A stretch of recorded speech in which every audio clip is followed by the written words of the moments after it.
And finally, a 93-year-old World War II veteran from America has been reunited with his British wartime girlfriend after more than 70 years apart.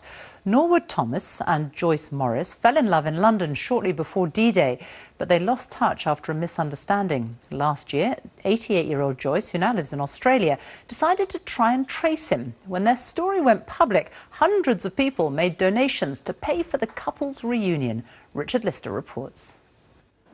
For ex-paratrooper Norwood Thomas, this was the most memorable landing since D-Day.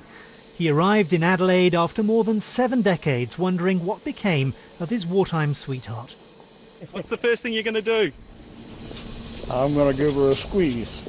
His journey from the United States was paid for by well-wishers when they read about the romance cut short by the war.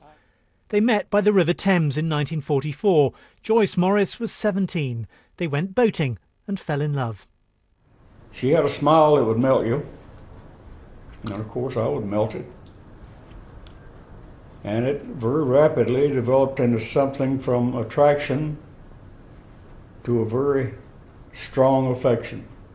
After the war, he wrote to her about marriage. She thought he was engaged to someone else. They lost touch. Joyce moved to Australia.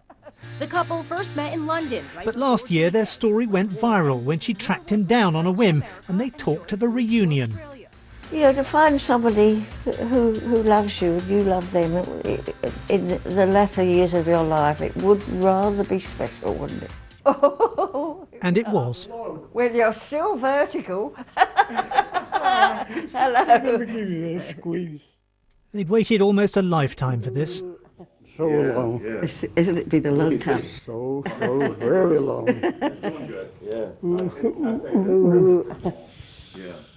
Over tea, they made plans for Valentine's Day and maybe beyond. Well, we'll have a wonderful fortnight. It's long overdue. Richard Lister, BBC News.